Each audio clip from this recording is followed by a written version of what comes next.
के रख लिए थे कि किस पॉलिटिशियन को कितनी प्रॉपर्टी है, किस एमएलए को कितनी प्रॉपर्टी है, किस एमपी को कितने पैसे हैं। हीरा ग्रुप की सीईओ एक औरत है, उसको अंदर तो डाल दिए। तो यहां तक कि ईडी के अटैचमेंट में रहने के बावजूद मेरे प्रॉपर्टीज दूसरों के नाम से रजिस्टर हो चुके ही, टोटली रजिस्टर हो चुके ही। फेक डॉक्यूमेंट्स बना के, गलत डॉक्यूमेंट्स बना के कब्जे कर लिए, रजिस्टर कर लिए। यहां तक कि जितने भी किए ही तो यही वही एरिया के लोग किए ही, कहीं और नहीं, बाकी जगह पर कहीं पर भी ऐसा नहीं हुआ। मैम, आपको सुप्रीम कोर्ट से ऑर्डर मिला है कि आप अपने अकाउंट उन्होंने डिफ्रीज कर दिए हैं और आपकी जो भी प्रॉपर्टीज हैं डिटैच कर दी हैं।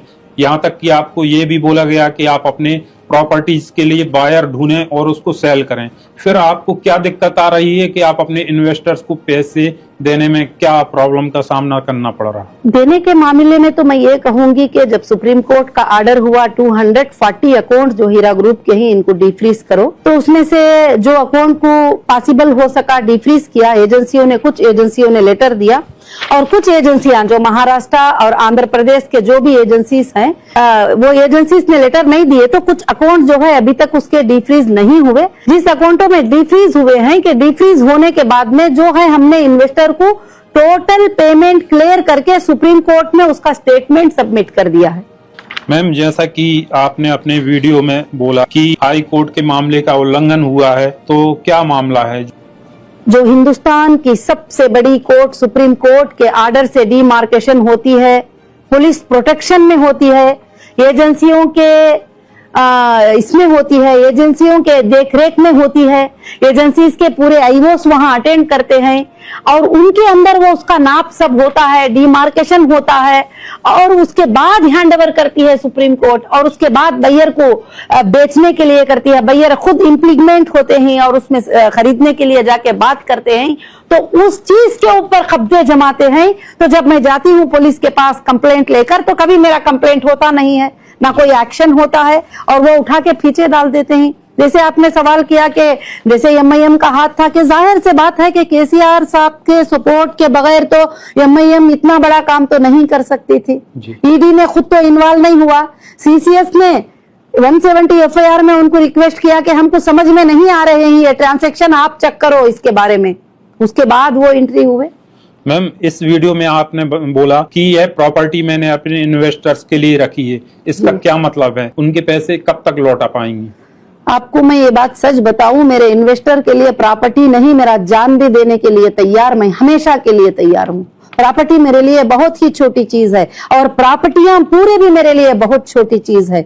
अब यहाँ पर कहां पर है, कहां पर इन्वेस्टर फंसे हुए हैं, कहां पर कंपनी को नुकसान हो रहा है, कहां पर कि एजेंसी ने प्रॉपर्टीज को अटैच करके रख लिया है।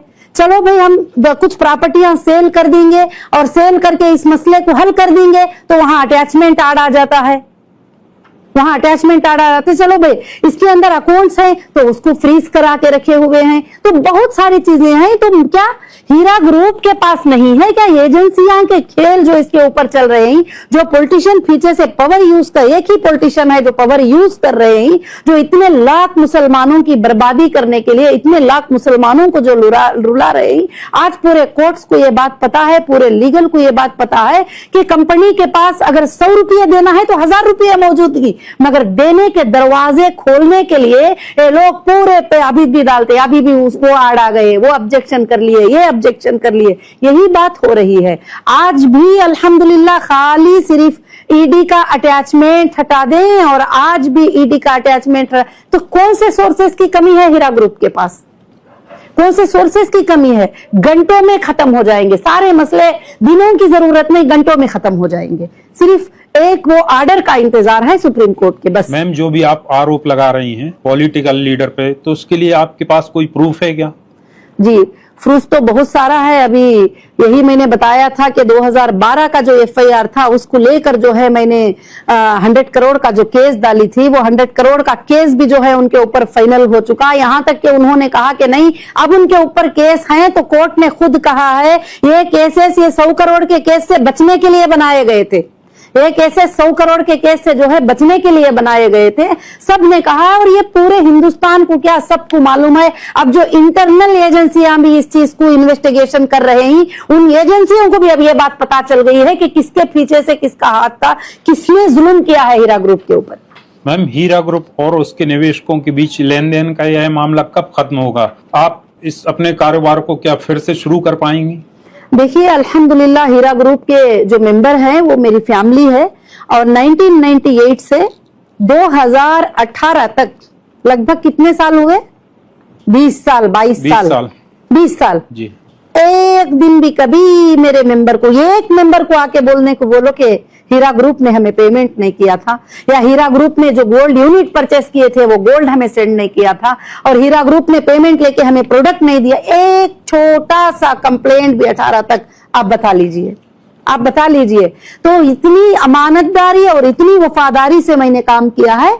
आज भी अल्लाह का फजल है कि बहुत सारे मेंबर मेरे साथ खड़े हुए ही, और वो कहते हैं कि आपा हम तुम्हारे साथ हैं, तुम बिजनेस को स्टार्ट करो, हम तुम्हारे साथ हैं, हम चलेंगे। भले वो लेवल पर चल भी नहीं सके तो अब जो मेरे मेंबर मेरे साथ आए हैं, बिजनेस में जुड़ रहे ही, अल्हम्दुलिल्लाह उतना बड़ा नहीं तो क्या हुआ, छोटा भी हम लोग वो बिजनेस को चल रहे ही लेकर, इंशाअल्लाह आगे के दिनों में ये बहुत बड़ा होगा। जैसा कि आपने बोला कि हीरा ग्रुप के इन्वेस्टर्स के लिए हमने कुछ प्रॉपर्टी रखी है, तो इसके लिए क्या एश्योरेंस है कि आप उनकी उस प्रॉपर्टी को बेच के उनका पैसा दे पाएंगे?